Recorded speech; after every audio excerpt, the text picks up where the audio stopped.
Good morning everyone. Today we calculate the electric field intensity at a point on the axial line of an electric dipole. अब बात करते हैं हम axial line की। Axial line क्या होती है? A axial line is the line joining the center of two charge forming an electric dipole and extended on either side. जैसे इस फिगर में दिखा रखा माइनस क्यू चार्ज से लेकर प्लस क्यू चार्ज तक, और इसको आगे तक बढ़ाया जाता है एक्स तक। तो ये पूरी लाइन क्या आएगी हमारी? Axial line. उसके बाद हम मान के चलते हैं कि लेट टू चार्ज, दो चार्ज लेके चलेंगे, एक प्लस क्यू चार्ज और एक माइनस क्यू चार्ज। उन दोनों के बीच की जो दूरी आएगी वो आएगी 12, जिसको हम क्या कहते हैं? लेंथ ऑफ द डाइपोल या इलेक्ट्रिक डाइपोल। उसके बाद हम मान के चलेंगे कि let consider a point P at a distance R from the centre O. उसके बाद हमने क्या निकालना है? इलेक्ट्रिक फील्ड निकालना है। और इलेक्ट्रिक फील्ड हम किस पे निकालेंगे? पी पॉइंट पर निकालेंगे। तो now electric field intensity at point P due two plus Q charge. अब प्लस क्यू चार्ज के अकॉर्डिंग हम इलेक्ट्रिक फील्ड इंटेंसिटी निकाल लेंगे। तो इसमें हम जो दूरी यूज़ करेंगे वो हम कहाँ से कहाँ तक की यूज़ करेंगे? पी पॉइंट से लेके बी पॉइंट तक की दूरी यूज़ करेंगे। तो इसमें क्या आ जाएगी हमारी वैल्यू कि इलेक्ट्रिक फील्ड इक्वल टू किसके हो जाएगा? 1/4 pi epsilon naught q divide में b p square along x axis. ये कैसे आएगी?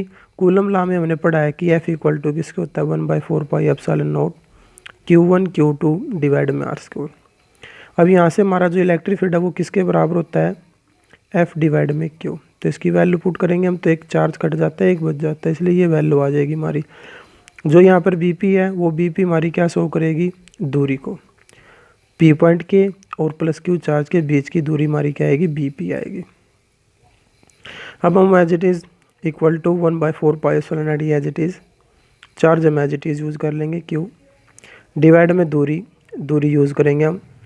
यहाँ हमारी दूरी शो कर रखी है आर माइनस एल। ये कैसे आएगी? वापस हम फिगर पे चलें। ये पी पॉइंट है और इस पी पॉइंट से लेके और इस ओ पॉइंट तक की दूरी हमारी आर। हमने चाहिए ये दूरी और ये दूरी। तो ये दूरी निकालने के लिए हम क्या करेंगे कि जो ओ पी दूरी है उसमें से हम ओ बी वाली दूरी घटा दें। ओ से लेकर बी तक की दूरी है एल और ओ से लेकर पी तक है आर। तो आर माइनस एल किसकी दूरी हो जाएगी? बी पी की। तो यही वैल्यू हम यहाँ पर पुट कर देंगे, हम स्केयर हो जाएगा। इसी तरह सिमिलरली हो जाएगा हमारा electric field intensity at point P due to minus Q charge.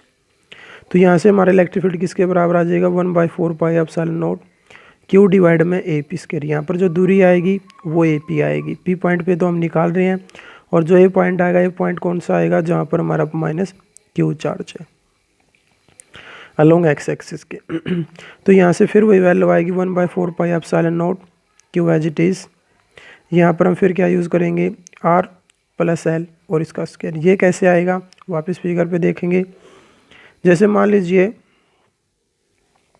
हमारे पास पी पॉइंट है और ओ पॉइंट है, यहाँ तक की दूरी आर। हमने चाहिए ए से लेकर पी तक की दूरी। तो यहाँ तक तो आर है और इससे आगे तक की एल है। तो इन दोनों को हम जोड़ दें तो हमारी क्या आ जाएगी? टोटल दूरी आ जाएगी कहाँ से कहाँ तक की? ए से लेकर पी तक की दूरी। तो ये इसमें हम पुट कर देंगे हम,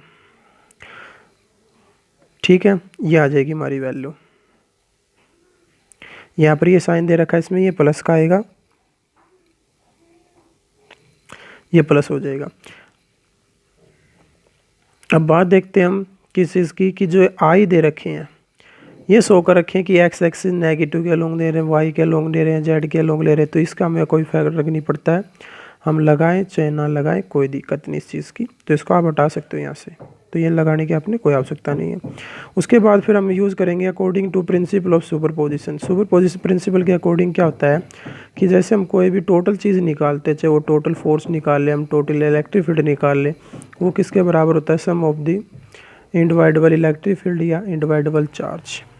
यानी कि अलग अलग पॉइंटों पर जो इलेक्ट्रिक फील्ड आएगा या इलेक्ट्रिक चार्ज आएगा, इलेक्ट्रिक फोर्स आएगा, उसका सम, उन सब का सम किसके बराबर होता है? हमारा नेट फोर्स के या चार्ज के या इलेक्ट्रिक फील्ड के। तो यहाँ हम क्या निकाल रहे हैं? इलेक्ट्रिक फील्ड निकाल रहे हैं। तो इलेक्ट्रिक फील्ड में हमारा क्या आ जाएगा कि equal to E plus plus E minus, यानी प्लस किसको शो करेगा, जो पॉजिटिव के लिए हमने, माइनस किसको शो करेगा, जो नेगेटिव के लिए। यहाँ पर हम प्लस माइनस की जगह पर E1 E2 भी यूज़ कर सकते हैं। तो दोनों की वैल्यू हम पुट कर देंगे, ये वैल्यू आ जाएगी। अब इसको सिंप्लीफाई करना, लेकिन उससे पहले हम क्या करेंगे, इसमें से कॉमन ले लेंगे, जो चीज़ कॉमन आएगी। तो कॉमन क्या है, इसमें से Q कॉमन है दोनों में से, और 4 पाई एप्सिलॉन नॉट कॉमन है। ये वैल्यू हमने निकाल ली। उसके बाद फिर क्या आ जाएगा कि 1 बाय आर माइनस एल इसका square minus 1 by R plus L इसका स्क्वायर। अब इसमें हम इसका एलसीएम ले लें, एलसीएम लेंगे तो ये चीज़ आ जाएगी। अब ये इसको इससे डिवाइड करेंगे तो ये बच जाएगी, ये यहाँ पे आ जाएगी, ये हो गया। इसी तरह फिर इसको हम इससे क्या डिवाइड करेंगे तो ये नेगेटिव टर्म बचेगी, और ये यहाँ पर आ जाएगी। अब ऊपर जो टर्म आ रही हमारी, एक तो आर प्लस एल का square minus R minus L का स्क्वायर, इन दोनों का स्क्वायर खोल देंगे हम। तो क्या आ जाएगा, R square plus L square plus 2RL minus R square minus L square plus 2RL। और जो ये आगे चीज़ है Q डिवाइड में 4 पाई एप्सिलॉन नॉट, ये एज इट इज़ रहेगी। और नीचे हो जाएगा इसका 4 पावर में कन्वर्ट कर लो, या एज इट इज़ रख लो। तो ये कट जाएंगी टर्म, आर स्क्वायर से आर स्क्वायर, एल स्क्वायर से एल स्क्वायर, बचेगा कितना हमारा 4RL, नीचे एज इट इज़। अब हम इसको अलग अलग कर लेंगे। अलग अलग क्यों करेंगे, क्योंकि हमने इससे पहले पढ़ा था इलेक्ट्रिक डायपोल मोमेंट, और जो इलेक्ट्रिक डायपोल मोमेंट थी वो हमारी किसके बराबर आती थी, Q इंटू में 2L की। तो यहाँ से इसको अलग करेंगे तो 2R एज इट इज़ हो जाएगा, एक 2L अलग हो जाएगा। तो जैसे ये लिख रखा है 1/4 pi epsilon naught 2R as it is Q as it is into में 2L डिवाइड में हो जाएगा R square minus L square और पूरे का होल स्क्वायर। अब इस Q इंटू में 2L की जगह पर हम क्या यूज़ कर लेंगे, P, जो हमारी किसको शो करेगी, डायपोल मोमेंट को। बाकी चीज़ हमारी क्या एज इट इज़ हो जाएंगी। तो ये हमारी क्या आ जाएगी, इलेक्ट्रिक फील्ड इंटेंसिटी आ जाएगी। किस पॉइंट पर आ जाएगी, किस लाइन पर आ जाएगी, एक्सियल लाइन पे। तो ये हमारी इलेक्ट्रिक फील्ड इंटेंसिटी हो जाएगी एक्सियल लाइन पे। अब बात करते हैं कि जो ये आई लगा रखा है, ये आई लगाने की हमने कोई यहाँ पर आवश्यकता नहीं है। कहीं पर भी हमने आई लगाए या लगाए कोई दिक्कत नहीं है, कोई फ़र्क नहीं पड़ेगा, इसको हम हटा सकते हैं, कोई ज़रूरत नहीं है। हाँ, ये खास याद रखेंगे कि जैसे हम यहाँ पर लिख रहे हैं कि therefore equal to vector form में लिख रहे हैं, तो 2R P पर हमने क्या लगाना पड़ेगा, वेक्टर लगाना पड़ेगा, क्योंकि P जो है एक वेक्टर क्वांटिटी है। और नीचे एज इट इज़। अब स्पेशल केस करते हैं हम इसके। स्पेशल केस में क्या आ जाएगा, अगर हम मान लीजिए R ग्रेटर देन L, यानी कि R L से काफ़ी बड़ा है, यानी कि L की वैल्यू बहुत सी स्मॉल है, तो इसलिए हम इसको क्या करेंगे, नेगलेक्ट कर देंगे L को जैसे ही हम नेगलेक्ट करेंगे तो यहाँ से इसकी वैल्यू चेंज हो जाएगी। क्या आ जाएगी कि 2R डिवाइड में 2RP डिवाइड में 4 पाई एप्सिलॉन नॉट, L हमारा हट जाएगा R स्क्वायर का और इसका फिर पूरे का स्क्वायर, तो कितनी हो जाएगी R की पावर 4। एक R से R कट जाएगा, नीचे कितना बच जाएगा 2P डिवाइड में 4 पाई एप्सिलॉन नॉट R क्यूब। या फिर हम ये कह सकते हैं कि जो E है वो डायरेक्टली प्रोपोर्शनल हो जाएगी 1/R क्यूब के। ये कैसे आएगा, क्योंकि P हमारा क्या है, डायपोल मोमेंट, इसको भी हम कांस्टेंट मान लें, और जो 4 पाई एप्सिलॉन नॉट ये तो है ही हमारा कांस्टेंट, डाइलेक्ट्रिक कांस्टेंट। तो इस चीज़ को पूरा कांस्टेंट मान लेंगे तो जो हमारा E है वो प्रोपोर्शनलिटी हो जाएगा किसके, 1/R क्यूब की। तो ये था हमारा आज का electric field intensity on the line of axial. इसके बाद नेक्स्ट टॉपिक आएगा हमारा इक्वेटोरियल।